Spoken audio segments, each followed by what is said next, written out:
할렐루야, 환영하고 축복합니다. 오늘은 금요일입니다. 하나님의 말씀은 로마서 16장 7절입니다. 내 친척이여 나와 함께 갇혔던 안드로니고와 유니아에게 문안하라. 그들은 사도들에게 존중이 여겨지고 또한 나보다 먼저 그리스도 안에 있는 자라. 아멘.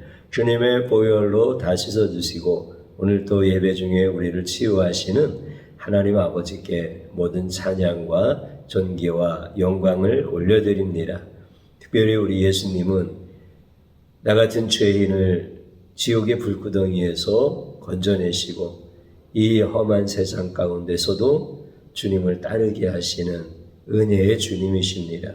나의 영원한 구원자이시며 나의 영원한 신랑이십니다. 말씀 속에서 예수님이 계시되어질 때마다 우리가 그 예수님을 더욱 깊이 생각하고 따를 수 있기를 주님의 이름으로 축복합니다. 성도는 예수님과 함께 영광을 얻고 예수님과 함께 고난을 받는 자들입니다. 그래서 주일날도 수요일날도 고난 함께 영광 함께 라고 하는 제목의 말씀으로 함께 은혜의 말씀을 우리에게 들려주셨습니다. 영광과 고난이라고 하는 것은 반대의 개념입니다.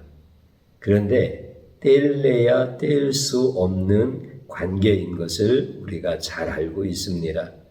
이런 말이 우리가 살아가는 세상에도 아주 많이 있습니다. 옛날 어른들이 어린 자녀들 또 젊은 사람들에게 늘 하셨던 말씀들이 있었습니다. 고생 끝에 낙이 온다. 고생이라고 하는 것과 낙이라고 하는 것은 반대 개념인데 뗄래야 뗄 수 없는 이런 관계인 것을 우리가 알 수 있지요. 성공과 실패도 그런 의미가 맞습니다. 그래서 성공하기 위해서는 실패하면 안 된다라고 가르치는 부모님이나 선생님은 없습니다.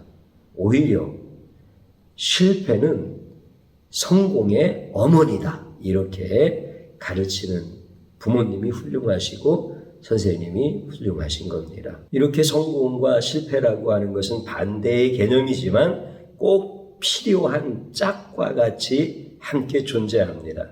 성도들에게 영광과 고난이라고 하는 것도 반대의 개념이지만 이런 관계로 존재하고 있다라고 하는 것을 우리가 다 알고 있고 또 그렇게 이해하는 성도님들이 굉장히 많습니다.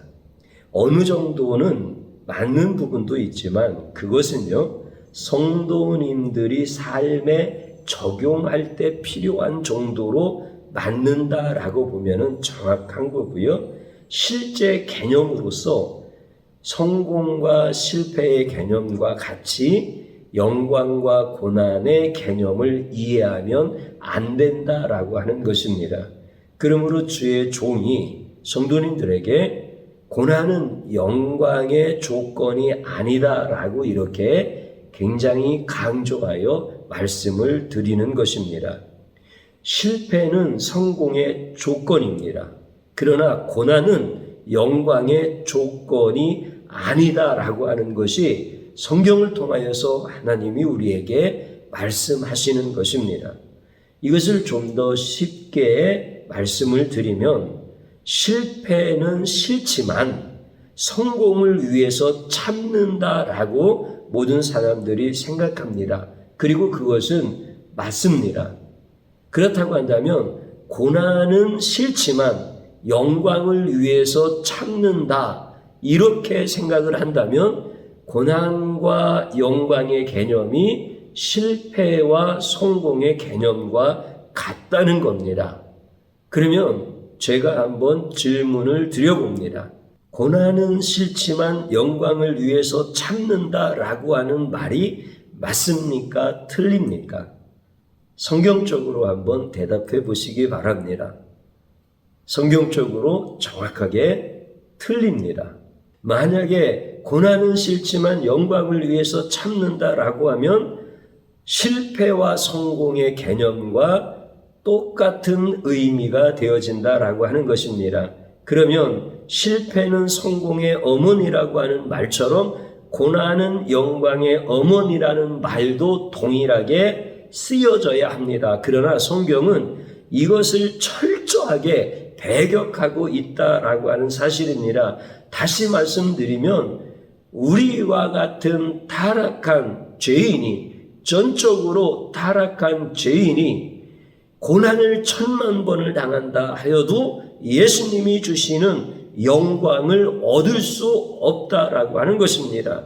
그러니까 세상 사람들이 이야기하는 실패와 성공의 개념으로 고난과 영광을 같은 선상에서 사용하려고 한다고 한다면 고난의 의미도 모르는 것이고 영광을 주셨다라고 하실 때 그 영광도 모르는 겁니다. 여러분들, 우리는 세상 영광을 위하여 예수님을 믿는 거 아닙니다. 우리는 예수님을 믿음과 동시에 우리에게 주신 영광이라고 하는 것은 세상에서 말하는 영광이 아닙니다. 하나님의 자녀가 되어지는 영광입니다. 예수님의 신부가 되어지는 영광입니다. 그러므로 성도님들은 이것을 정확하게 우리가 알고 있어야 된다라고 하는 것입니다. 그러므로 성도에게 있는 고난은 싫지만 영광을 위해서 참는다가 아니라 영광을 주신 주님께서 고난을 주셔서 예수님을 더 사랑하게 하신다라고 하는 뜻이 영광과 고난의 의미가 되어진다라고 하는 것입니다. 오늘 본문에 있는 말씀을 다시 한번 읽어봅니다. 내 친척이요 나와 함께 갇혔던 안드로니고와 유니에게 문안하라. 그들은 사도들에게 존중이 여겨지고 또한 나보다 먼저 그리스도인이 되어진 자라. 이렇게 말씀하고 있습니다. 바울이라고 하는 사람이 지금 두 사람을 로마교회 성도들한테 이야기하며 문안하라 이렇게 얘기합니다. 문안한다라고 하는 것은 존중해줘라, 그리고 형제와 자매로서 영접하라, 이런 의미가 되어집니다. 최고의 축복의 말씀이고 그들을 향하여서 해줄 수 있는 최고의 위로의 말씀이고 또한 로마교회 성도들에게는 권면의 말씀이 되어지는 것이죠. 그러면 여기에서 나오는 안드로니고와 유니아라고 하는 사람이 있는데 이 사람을 성경에서 뭐라고 얘기했죠? 첫 번째는 바울의 친척이다 이렇게 얘기를 합니다. 물론 이 친척이라고 하는 것은 혈육이라고 하는 의미도 있을 수 있고요. 그렇지 아니하고 믿음의 형제 자매인 경우도 많이 있습니다. 그렇기 때문에 하여튼 친척이라고 혈육이기 때문에 친척이라고 하는 의미도 될 수 있고 그렇지 않고 혈육은 아니지만 혈육과 같이 이렇게 믿음의 길을 가는 사람이다 라고 하는 아주 굉장히 가까운 의미의 표현이 되어지는 것이죠. 그 다음에 바울과 함께 옥에 갇힌 사람입니다. 감옥에 갇힌 사람이. 이 사람이 감옥에 갇혔다고 하는 것은 안드로니고와 유니아에게 고난이 찾아왔다라고 하는 의미가 되어지는 겁니다. 그리고 또 하나는 이 분들이 요즘으로 말하면 평신도이지만 사도들에게 굉장히 존중이 여겨지는 존재라는 거예요. 이 말씀이 저는 굉장히 은혜가 됩니다. 저는 우리 성도님들이 주의 종과 함께 복음을 전할 수 있다라고 하는 것이 너무 기쁘고 감사합니다. 우리 성도님들이 요즘에 예수님을 믿으면 행복합니다. 이런 노란색 어깨띠를 들고 나가서 말씀으로 예수님을 전하기도 하고 아무 말을 하지 않더라도 그 노란 띠 자체가 예수님을 전하는 일이지요. 이거는 사모님이 힌트는 줬지만 강요한 것은 아닙니다. 예수님을 믿는다는 게 정말 기쁜 거다. 예수님을 전하고 예수님을 자랑하는 것은 우리 인생 가운데 너무 귀한 일이고 기쁜 일이고 감사한 일이고 이런 사람들이 진짜 성도들이 아니냐라고 하는 말씀의 힌트는 드렸지만 나가서 하라고 이렇게 강요하지는 않습니다. 그런데 우리 성도님들이 기쁘게 예수님을 자랑하는 거예요. 평신도 성도님들이시잖아요. 우리 집사님들, 권사님들, 장로님들 이런 분들이시란 말이에요. 그러면은 이런 분들의 영성이 참 깊은 분들이 많아요. 예수님 당시에도 마찬가지였고 바울 때도 마찬가지고 지금도 그렇고요. 주의 동들도 영성이 깊지만 성도님들도 주의 종들 못지않게 굉장히 깊은 영성을 갖고 있는 분들이 많습니다. 안드로니고와 유니아라고 하는 사람도 마찬가지예요. 이 사람들이 사도들로부터 존중이 여김을 받는 존재들이다. 다시 말하면 영성이 참 깊은 분들이다. 이런 의미입니다.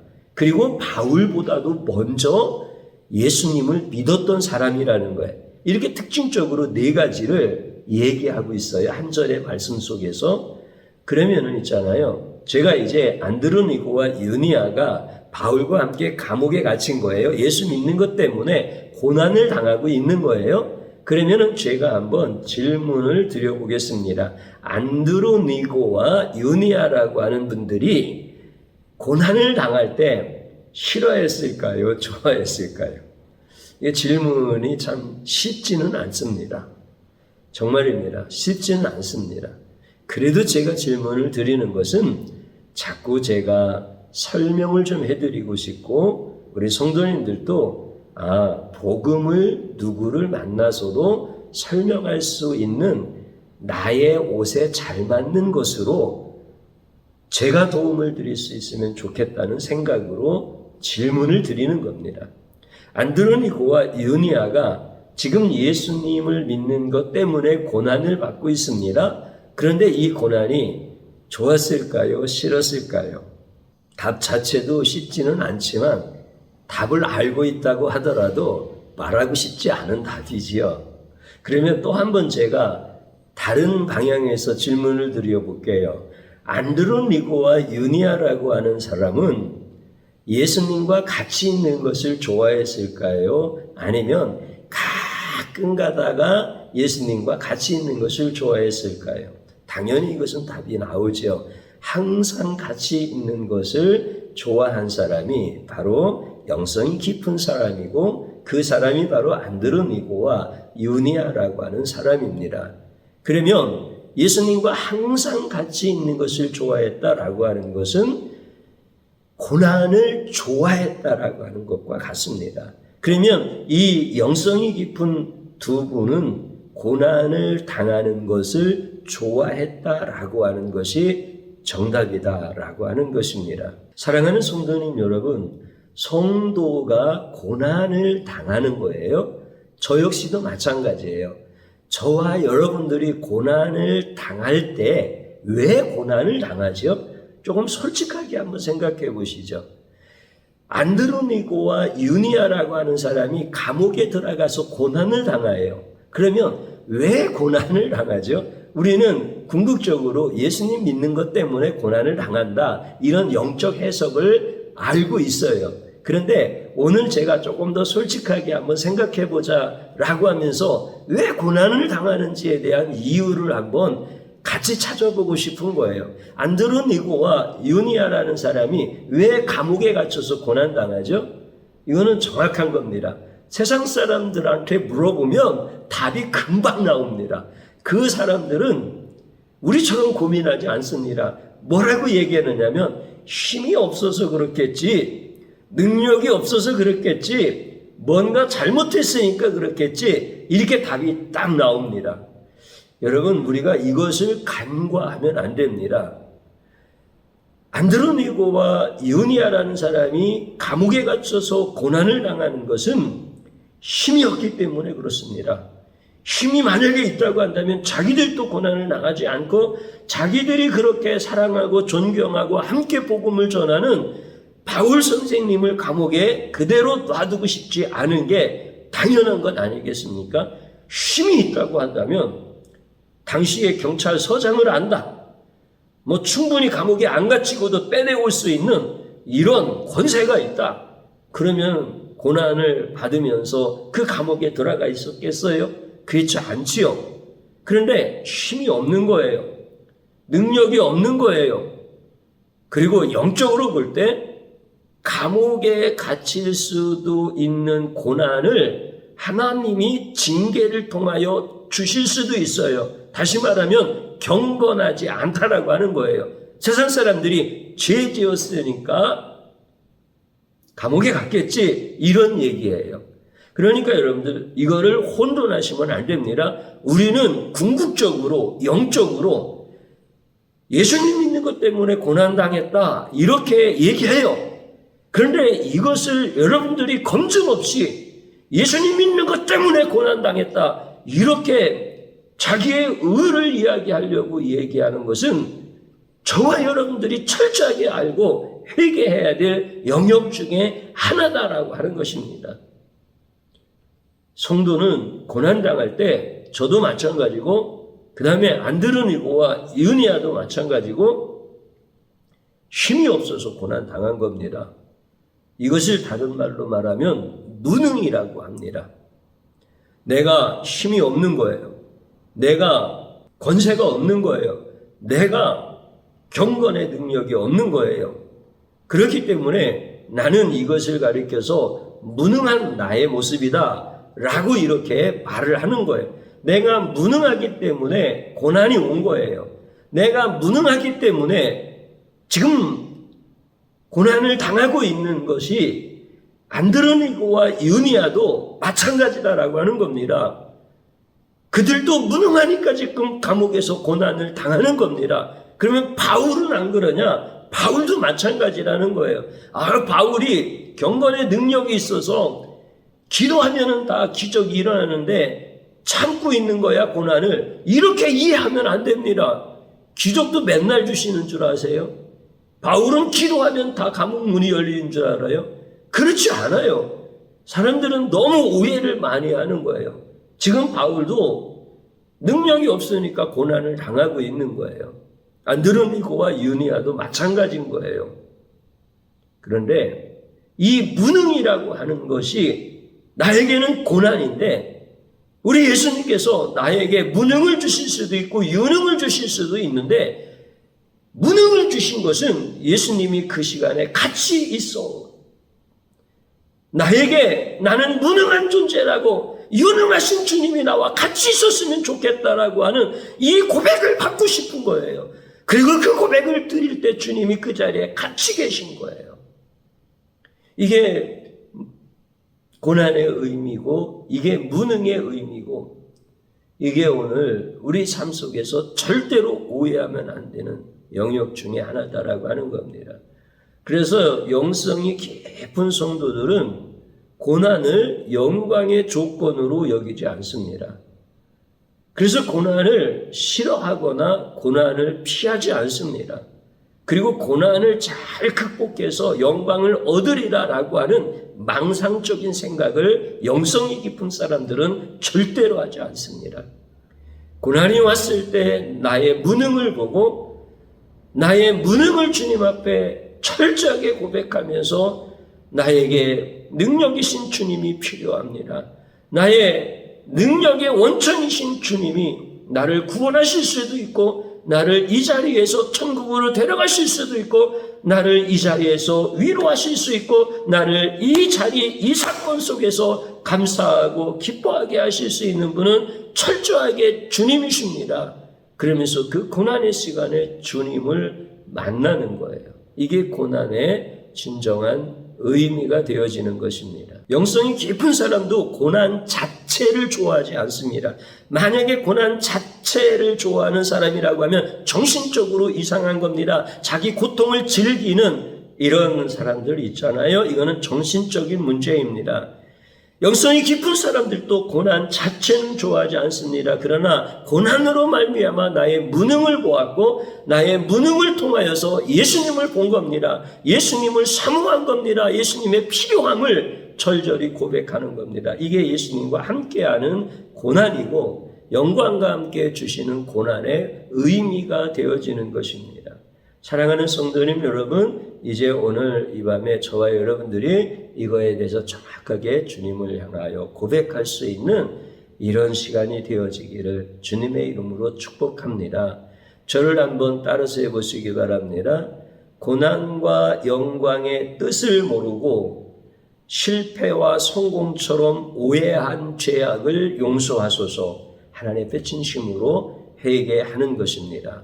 또 한 번 저를 따라서 하십시오. 고난을 통해 무능을 깨닫게 하시고 나와 함께 하시는 예수님을 찬양합니다. 아멘. 주님 한번 부릅니다. 주여, 오늘 이 시간에 주님께서 저희들에게 주신 말씀을 꼭 붙잡기 원합니다. 주의 성령님께서 무지하고 미련한 자를 깨우쳐 주셔서 예수님이 우리에게 계시되어질 때 나의 모든 생각과 나의 마음과 나의 모든 삶 전체를 내려놓고 예수님을 보게 하시고 예수님을 생각하게 하시고 예수님을 따르게 하옵소서. 우리는 성경을 읽으면서도 성경이 증거하시는 예수님을 볼 줄 몰라서 성경을 상식으로 받아들였고 성경을 윤리로 해석하여서 세상 사람들처럼 그렇게 살아왔던 이 죄악을 용서하소서. 성공과 실패라고 하는 것처럼 고난과 영광을 오해하였던 이 큰 죄악을 용서하여 주옵소서. 용서하여 주옵소서.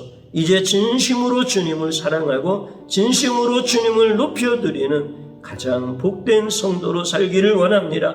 고난이 나와 함께하고 있다라고 하는 그 시간 속에서 예수님이 나와 함께하고 계신다라고 하는 그 은혜 속에서 우리가 살아갈 수 있도록 역사하여 주시옵소서. 이제 주님만을 사모하기를 원합니다. 주님만을 높여드리기를 원합니다. 주님께 모든 찬양과 존귀와 영광을 올려드리며 예수님의 이름으로 기도드리옵나이다. 아멘.